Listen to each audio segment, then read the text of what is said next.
18ನೇ ಶತಮಾನದ ಐತಿಹಾಸಿಕ ಹಿನ್ನೆಲೆ ಇರುವ ಕಿತ್ತೂರ ಸಂಸ್ಥಾನಕ್ಕೆ ಸೇರಿದ ಸಂಗೊಳ್ಳಿಯ ನಿಸ್ವಾರ್ಥ ಜೀವಿ ಕ್ರಾಂತಿವೀರ ಸಂಗೊಳ್ಳಿ ರಾಯಣ್ಣ.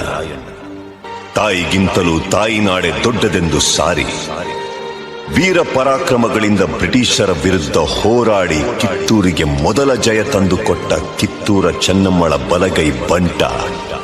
ಕರುನಾಡಿನ ಜನರ ಮನಮನೆಗಳಲ್ಲಿ ಕ್ರಾಂತಿ ಜ್ಯೋತಿ ಹಚ್ಚಿದ ವೀರ ಸೇನಾನಿ ಕ್ರಾಂತಿವೀರ ಸಂಗೊಳ್ಳಿ ರಾಯಣ್ಣ. ವೀರಭೂಮಿ ದೇಶ ಮೆಟ್ಟಿ ಮೆರೆಯುವ ವೀರಮಾತೆ ಆವೇಶ ಛಲವ ತೋರುವ ವೀರಭೂಮಿ ದೇಶ ಮೆಟ್ಟಿ ಮೆರೆಯುವ ವೀರಮಾತೆ ಆವೇಶ ಛಲವ ತೋರುವ ಪುಣ್ಯ ಭೂಮಿ ಮಾನ ಪ್ರಾಣ ರಕ್ಷೆಗಾಗಿ ಶ್ರಮಿಸುವ ದೇಶಭಕ್ತಿ ಈಶ ಶಕ್ತಿ ಎಂದು ಸಾರಿ ಹೇಳುವ ನಾಡ ಶತ್ರು ನಾಶಕ್ಕಾಗಿ ಸಂಘಟಿತರಾಗುವ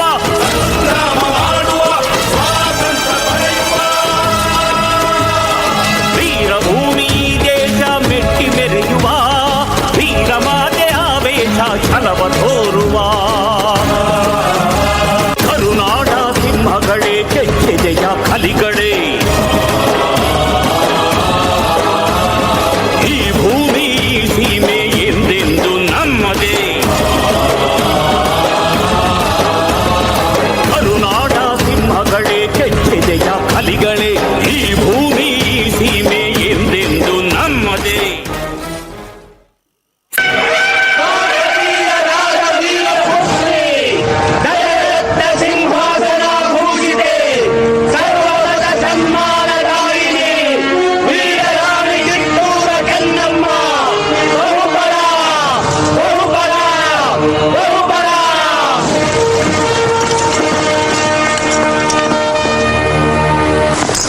ಗುಡ್ ಮಾರ್ನಿಂಗ್ ರಾಣಿ ಸಾಹೇಬ್.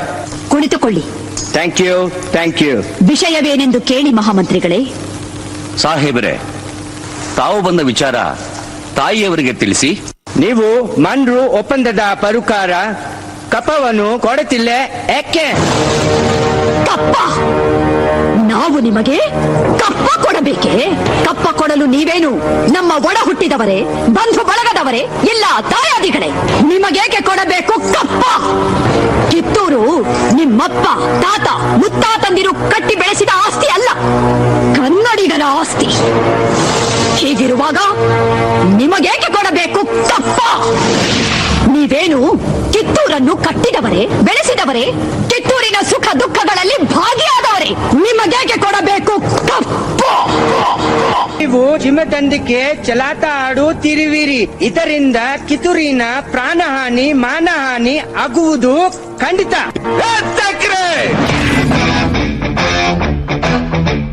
ಕನ್ನಡಿಗರ ಮಾನಾಭಿಮಾನ ನಿನ್ನಂತ ಕಚ್ಚಿನಾಗೆ ಗೊತ್ತೈತಿ. ಇದು ಕೆಚ್ಚದ ಕಲಿಗಳ ಬೀಡೈತಿ. ಅಂಜಿಕೆ ಎಂಬುದರಿದಿರ ನಾಡೈತಿ.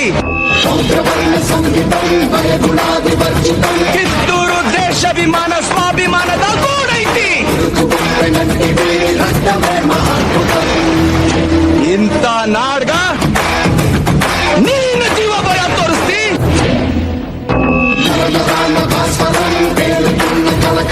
ಬದುಕು ಆಸಿ ನಿಮ್ಗಿದ್ದಂಗಿಲ್ಲ.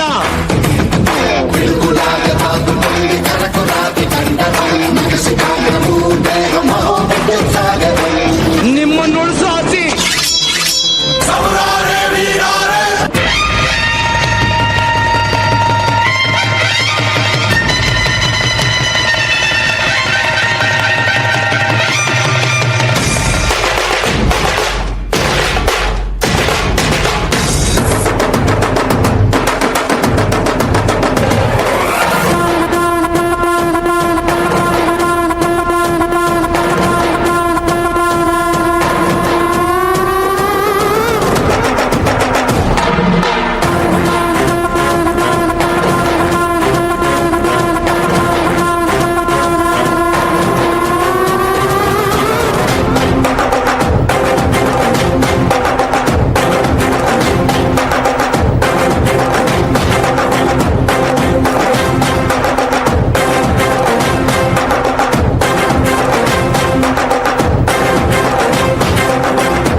ಒಂದು ಹೆಣ್ಣನ್ನು ರಣನೀತಿಯಿಂದ ಗೆಲ್ಲಲಾಗದೆ ವಂಚನೆಯಿಂದ ಬಂಧಿಸಲು ಬಂದಿರುವೆಯಾ ಫಿರಂಗಿ ನಾಯಿ?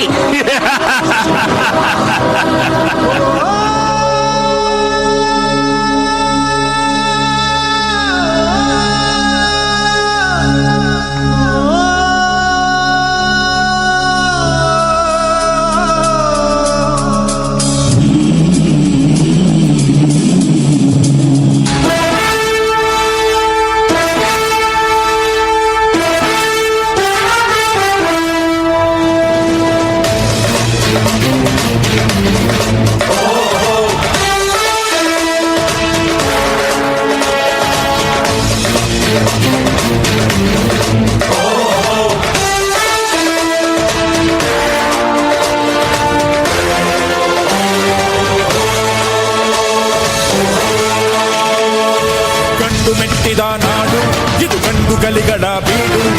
ಗಂಡು ಮೆಟ್ಟಿದ ನಾಡು ಇದು ಗಂಡು ಗಲಿಗಳ ಬೀಡು.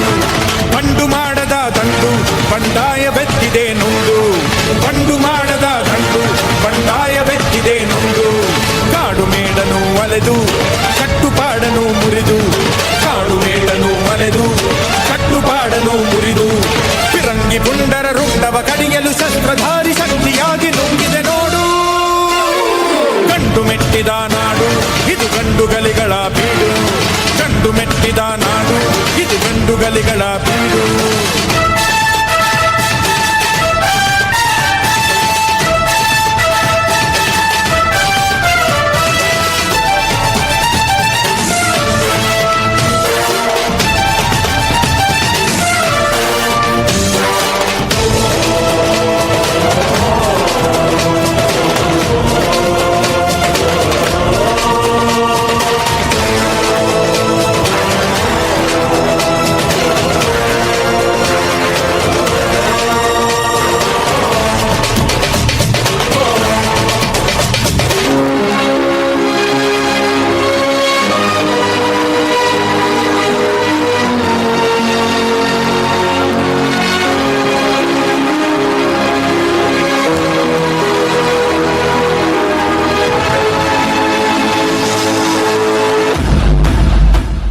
ರಾಯನ ಇಲ್ಲಿನ ಚರಕಾರ ನಿನ್ನನು ಕೊಲೆಗಾರ, ಚುಲಿಗೆಖೋರ, ಬಂಡುಖೋರ, ರಾಜದ್ರೋಹಿ ಎಂದು ಆಪಾದಿಸಿದೆ.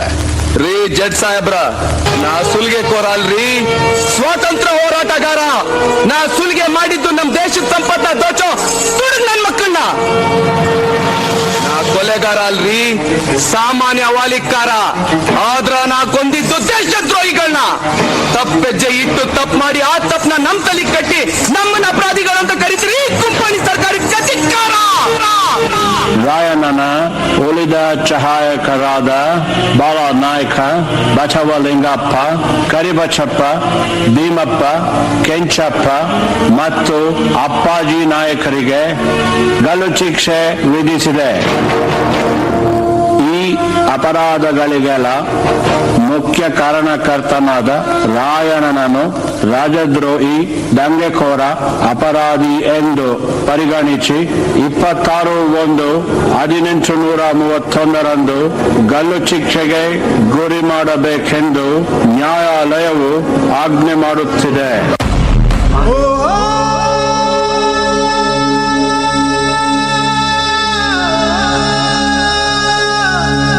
ಜನವರಿ 26ರಂದು ಗಲ್ಲಿಗೇರಿದ ಸಂಗೊಳ್ಳಿ ರಾಯಣ್ಣನ ಕಳೇಬರವನ್ನು ಅಲ್ಲಿದ್ದ ಅವನ ಅಭಿಮಾನಿಗಳು ದೇವಲೋಕದ ಪಾರಿಜಾತ ಪುಷ್ಪಮಾಲೆಯಂತೆ ಎತ್ತುಕೊಂಡೊಯ್ದು ಸಮಾಧಿ ಮಾಡಿದರು. ಇಂದಿಗೂ ರಾಯಣ್ಣನ ಭಕ್ತರು ಜಾತಿ, ಮತ, ಧರ್ಮಗಳ ಭೇದ ಭಾವವಿಲ್ಲದೆ ಹುಟ್ಟಿದರೆ ನಿನ್ನಂತ ಮಕ್ಕಳು ಹುಟ್ಟಲಿ ಎಂದು ತೊಟ್ಟಿಲು ಕಟ್ಟಿ ಹರಕೆ ಹೊತ್ತು ದೇವಮಾನವನಿಗೆ ಪೂಜೆ ಸಲ್ಲಿಸಿ ಫಲ ಸಿಗಲೆಂದು ಸೆರಗೊಡ್ಡಿ ಬೇಡುತ್ತಾರೆ. ರಾಷ್ಟ್ರ ಪ್ರೇಮಿ ಸಂಗೊಳ್ಳಿ ರಾಯಣ್ಣ ಮರಣವಾದ ಸುಮಾರು 116 ವರ್ಷಗಳ ನಂತರ ನಟ್ಟ ನಡು ರಾತ್ರಿಯಲ್ಲಿ ದೇಶ ಬಿಟ್ಟು ಹೋಗುವ ಪ್ರಸಂಗ ಬ್ರಿಟಿಷರಿಗೆ ಬಂದೊದಗಿತು. ಅಚ್ಚರಿ ಏನೆಂದರೆ ರಾಯಣ್ಣನ ಹುಟ್ಟಿದ ದಿನವಾದ ಆಗಸ್ಟ್ 15ರಂದೇ ಭಾರತಕ್ಕೆ ಸ್ವಾತಂತ್ರ್ಯ ಬಂದಿತು. ಗಲ್ಲಿಗೇರಿದ ದಿನವಾದ ಜನವರಿ 26ರಂದೇ ಭಾರತ ಗಣರಾಜ್ಯವಾಗಿದ್ದು, ದೇಶ ಪ್ರೇಮ, ಸ್ವಾಮಿ ನಿಷ್ಠೆ, ತ್ಯಾಗ ಬಲಿದಾನಗಳ ಪ್ರತೀಕ ರಾಯಣ್ಣ, ಕ್ರಾಂತಿವೀರ ಸಂಗೊಳ್ಳಿ ರಾಯಣ್ಣ.